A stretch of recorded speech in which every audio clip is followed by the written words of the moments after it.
Hello everyone. In previous video we saw that why does a country need a constitution. After that we read Nepal's history. उसके बाद हमने purposes देखे कि constitution जो है उसके बनाने के पर्पसेस क्या हैं, उद्देश्य क्या है. ठीक है. तो हमने देखा कि हम अपने बिहाफ पर जो मिनिस्टर्स हैं उनको चूज़ करते हैं ताकि वो हमारे लिए काम कर सकें, हमारी भलाई के लिए काम कर सकें. इसके बाद हमने एक सिचुएशन भी देखी जिसमें क्लास मॉनिटर किस तरह से अपनी पावर का मिसयूज़ कर रहा था. नाउ इन दिस वीडियो हम उस सिचुएशन के आगे का चैप्टर रीड करेंगे. So let's start. In democratic societies, the constitution often lays down rules that guard against this misuse of authority by our political leaders.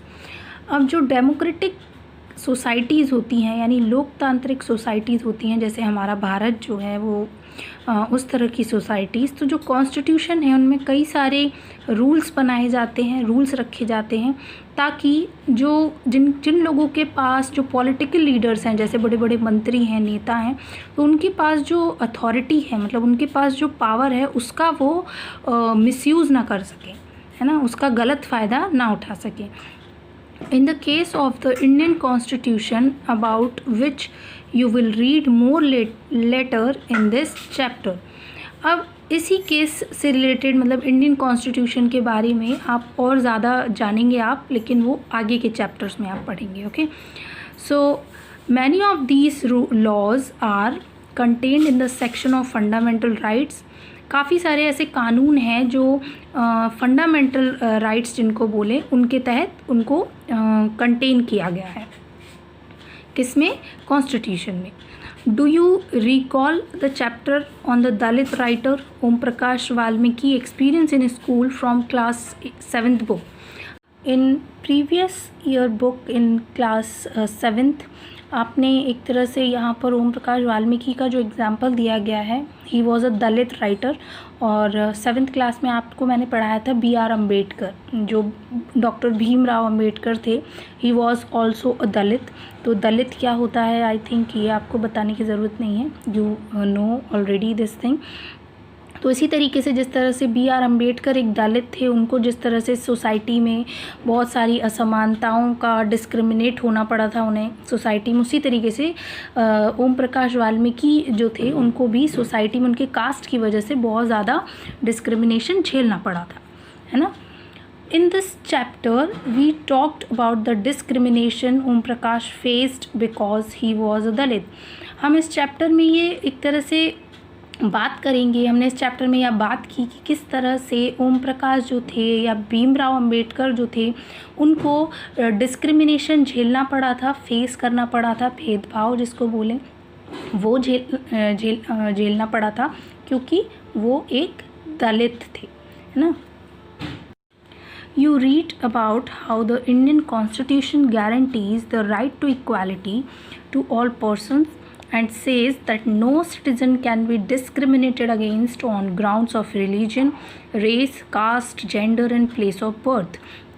आपने ये रीड किया है पहले ही प्रीवियस क्लास में कि इंडियन कॉन्स्टिट्यूशन में ये गारंटी दी गई है हर इंसान को कि राइट टू इक्वालिटी, मतलब हर जो इंसान है वो इक्वली है, इक्वल है, मतलब सबको एक जैसा इक्वालिटी का राइट दिया जाएगा, समानता का अधिकार दिया जाएगा.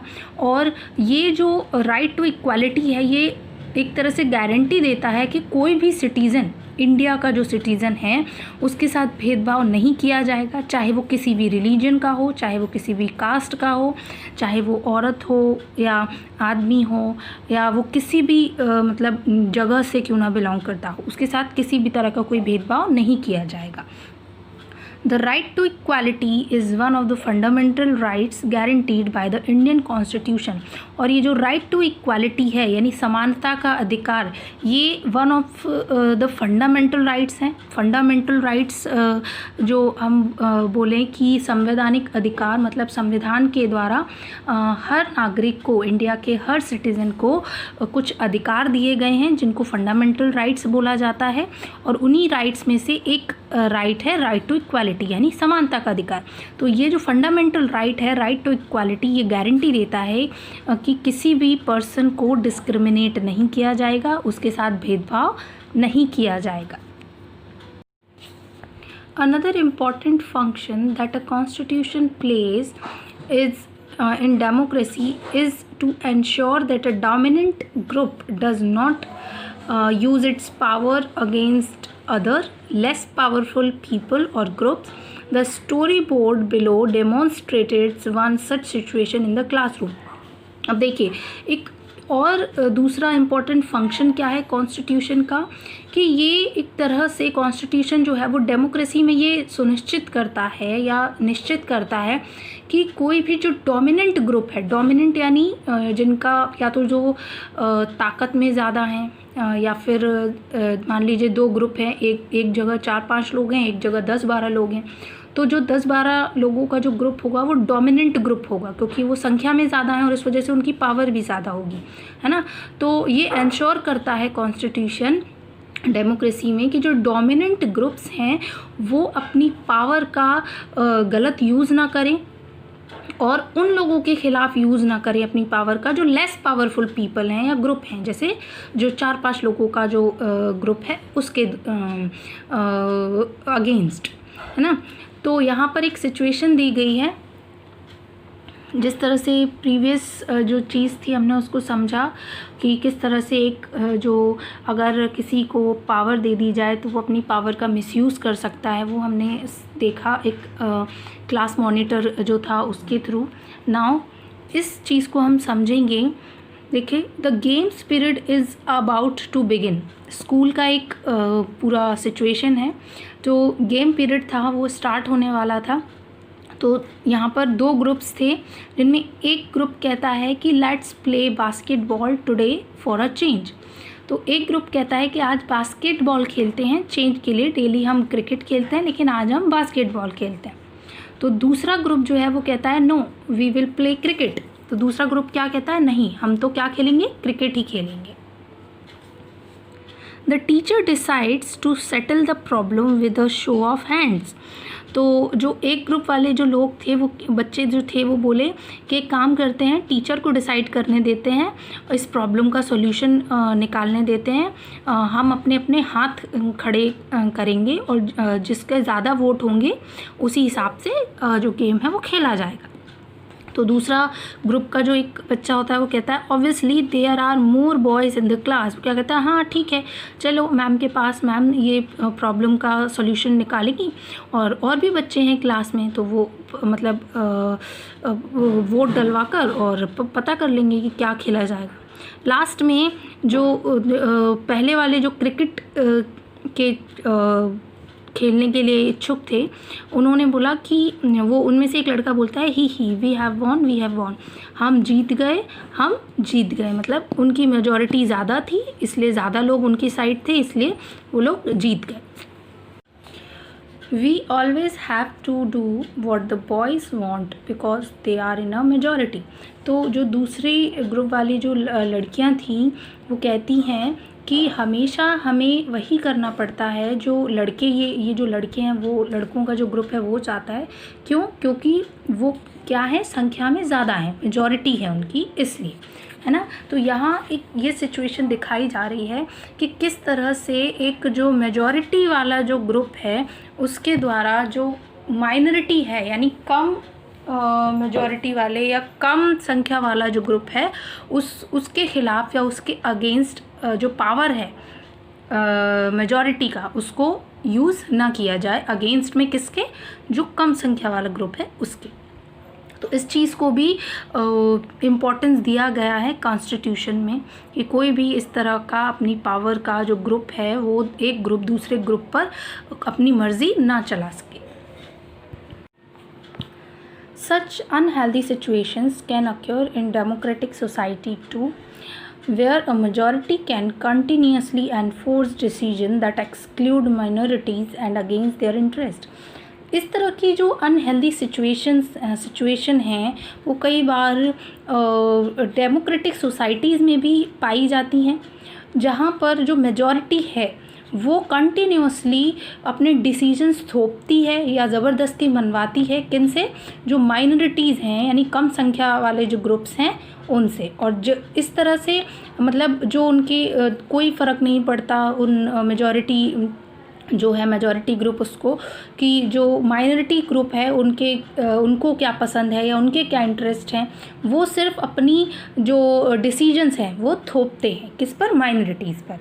As the above storyboard illustrates, every society is prone to this tyranny the majority।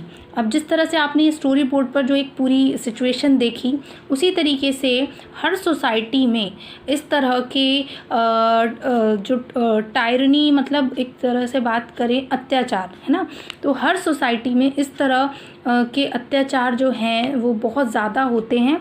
और जो कौन करता है, जो मेजॉरिटी है, जो मेजॉरिटी मतलब जो लोग ज़्यादा हैं ग्रुप के या किसी भी धर्म के, वो करते हैं ऐसा। The Constitution usually contains rules that ensure that minorities are not excluded from anything that is routinely available to the majority। अब देखिए कॉन्स्टिट्यूशन में ये कंटेन किया गया है, ये रूल्स बनाए गए हैं कि जो माइनॉरिटीज़ हैं यानी जो कम संख्या में जो लोग हैं जिनका ग्रुप है वो एक्सक्लूड ना हो, मतलब उनको कोई ऐसी चीज़ ना हो जो वो फ़ायदा ना उठा सकें, या फिर ऐसी चीज़ ना हो, या एक तरह से बात करें कुछ कंडीशन या सिचुएशन या जिन चीज़ों का फ़ायदा मेजॉरिटी वाले ग्रुप वाले लोग उठा रहे हैं, ऐसा ना हो कि माइनॉरिटी वाले जो ग्रुप हैं, कम संख्या के जो लोगों वाले जो ग्रुप हैं, वो उन चीज़ों का फ़ायदा ना उठा सके। तो ये चीज़ कॉन्स्टिट्यूशन में कंटेन की गई है। Another reason why we have a constitution precisely to prevent this tyranny और domination by the majority of a minority. एक और रीज़न है कि हम जो कॉन्स्टिट्यूशन है हमारे इंडिया में, संविधान है, वो क्यों है, वो इसलिए ताकि जो ये टायरनी है या जो अत्याचार है जो मेजॉरिटी लोगों के द्वारा या मेजॉरिटी ग्रुप के द्वारा माइनॉरिटी ग्रुप पर किया जाता है उसको ख़त्म किया जा सके, या मतलब वो चीज़ ना हो। This can refer to one community dominating other, मतलब इसमें एक तरह से बताया जा रहा है कि मान लीजिए एक कम्युनिटी जो है वो किसी दूसरी कम्युनिटी पर ज़बरदस्ती अपना हुक्म मनवाती है, अपनी मर्ज़ी चलाती है, इंटर कम्युनिटी डोमिनेशन, और members of one community dominating other with in the same community.